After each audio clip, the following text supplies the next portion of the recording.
বাঁচিয়ে নিবি। নমস্কার বন্ধুরা, পৌঁছালাম অযোধ্যা পাহাড় শেষে যে জায়গাটা কথা বলেছিলাম, যে ডিমনা লেক। ডিমনা লেক ঝাড়খণ্ডের অন্যতম একটা লেক, যেখানে প্রচুর পিকনিক হয়, এটা মূলত পিকনিক স্পট। এখানে বিভিন্ন জায়গা থেকে বিভিন্ন লোকেরা এই জায়গাটা বেছে নেয় পিকনিক করার জন্য। এখন যেহেতু শীতকালের মরশুম, তো পিকনিক তো চলবেই। আর যারা পিকনিকে আসতে চান তাদের জন্য এই জায়গাটা ইজ দ্য প্রেফারেবল, মানে মোস্ট প্রেফারেবল জায়গা।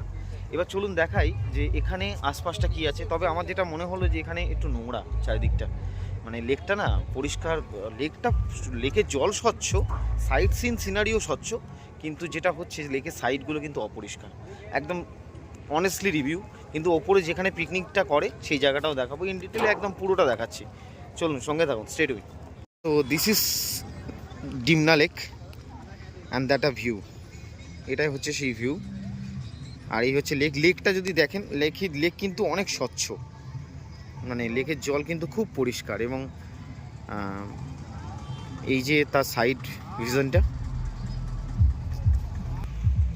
তাহলে এইখানটা এই যে দেখছেন বাসগুলো, এগুলো কিন্তু সব পিকনিক স্পট। অর্থাৎ প্রত্যেকটা এখানে কোনো মানে টাকা পয়সা কিছু লাগে না, যে যেরাম পারছে এসে বাস রেখে স্ট্যান্ড করে এখানে কিন্তু পিকনিক করছে। আমি এটা আরও ডিটেলে দেখাচ্ছি আপনাদের। বিভিন্ন মানুষ কিন্তু এখানে, বিভিন্ন জায়গার মানুষ কিন্তু এসে এখানে পিকনিক করছে। এবার যেটা দেখাবো যে ওই পার্টটা, আমাদের গুগল লোকেশান যেটা মারবেন সেটা কিন্তু ওই পার্টটা দেখাবে বন্ধুরা। এবার ওই পারে আমরা বাস ঢুকবে না, ওখানে 4 চাকা 2 চাকা অ্যালাউ আছে। যারা বাইক রাইডিং করবে তাদের জন্য ইজ দ্য মোস্ট ইম্পর্টেন্ট ওই পার্টটায় যাওয়া। ওইখান থেকে সিনারিওটা ভালো, এবং ওইখান থেকে সিনারিও হলেই যেটা সমস্যা হয় যে ওখানে পাহাড়ের ভিশনটা পাওয়া যায় না। এই পার থেকে পাহাড়ের ভিশনের সাথে লেকটা পাবেন, ফলে দুটোই কিন্তু একটা প্লাস মাইনাসের ব্যাপার আছে। সো এই হচ্ছে ডিমনা লেক, সরাসরি ডিমনা লেক থেকে আপনাদের কাছে। আর ওইখানে একটা জিনিস দেখুন, ওইটা যদি একটু যাবো হেঁটে হেঁটে দেখাবো, ওইখানে কিছু শালুক ফুল ফুটেছে যেটা পিঙ্ক কালারের। তো এটা খুব সুন্দর, এটাও আপনাদের কাছে আসছে, দেখাচ্ছি ডিটেলে সব। যেহেতু রোদ্দুরটা অন্য সাইড থেকে পড়েছে, পাহাড়টা না স্বচ্ছ, একটু ঘন কুয়াশা হয়ে আছে, পাহাড়টা পুরো পরিষ্কার কিন্তু আসছে না। তো দেখুন জলের অবস্থা, জল কিন্তু পরিষ্কার, একদম স্বচ্ছ জল। লেকটা খুব সুন্দর, এটুকু বলতে পারি, লেক খুব সুন্দর lake. So this is a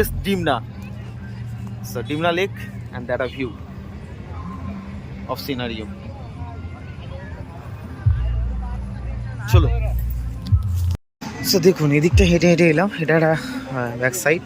এখান থেকে ভিউটা, এখানে একটা গাছ আছে, বট গাছ, ওখানেও পিকনিক করছে। মানে বললাম না, যে যেখানে পারে, যেখানে যে স্পট খালি থাকে সেখানে আপনারা এসে করতে পারেন। তবে এখানে একটা জিনিস জানিয়ে রাখি, এখানে কিন্তু এক্সপেন্সিভ খুব। মানে আপনারা যারা শিডিউল করে আসবেন পিকনিকের জন্য, তারা এসে এখানে পিকনিক করবেন, তাদের তো প্যাকেজেই থাকবে। আর এখানে এসে যদি কিছু কিনে খেতে চান তাহলে কিন্তু গল্প অন্যরকম আছে। কারণ একটা জিনিস কিন্তু ওভার দামে বিক্রি হয় এখানে। মানে 1 প্লেট ঘুগনি নেবেন, আমাদের বেঙ্গলে ঘুগনির দাম কত? 15 টাকা 20 টাকা, এখানে 30 টাকা। এখানে লোকে সেই জায়গা অনুযায়ী সেই দামটা করেছে, যদিও এখানে সব কিছুই সেই এর মধ্যে আছে। যাই হোক, চলুন দেখুন ওখানে বোট রাইডিং হয়, বোট রাইডিং কিন্তু হচ্ছে, দেখুন স্পিড বোট রাইডিং চলে। সেটা ওপার থেকেও হয় এবং এপারে আসে, আবার এপার থেকেও করা যায়। ওপার থেকে বেশি বোট রাইডিংটা চলে।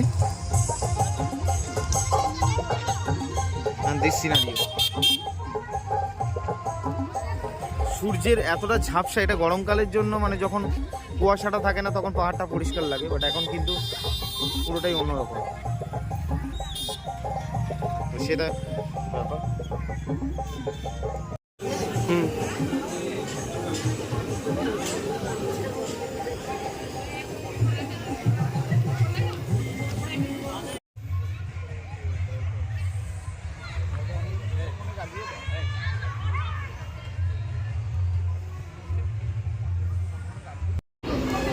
ঝাড়খণ্ডে একটি সুন্দর মন্দির দেখাচ্ছি আপনাদের। এটি পাহাড়ের একদম কোলেই, পাত্রী মাতা মন্দির। মাকে দেখুন, কালী মাতা মন্দির, খুব সুন্দর একটি বিগ্রহ। এখানে দেখুন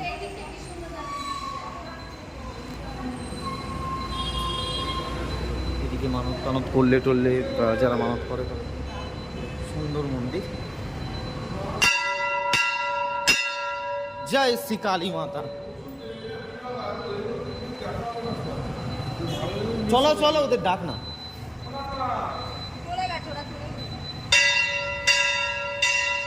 এটা একদম পাহাড়ের কোলে, আর এইটা হচ্ছে সেই পাহাড়ের রাস্তা। দেখুন এই রাস্তা, এই পাহাড়, আর এই মন্দিরের টাস্টি বোর্ড। এখানে পুজো সংঘ, এই মন্দিরটা পুরোটা ঝাড়খণ্ডের একদম, যেটা ঘাটশিলার দিকে আসতেই পড়ে, এটা রোড সাইডের ওপর। খুব সুন্দর লাগলো তাই শেয়ার করলাম।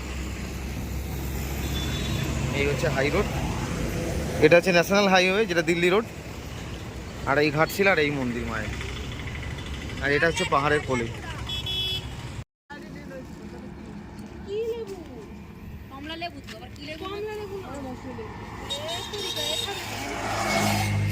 কেকটা ভাঙ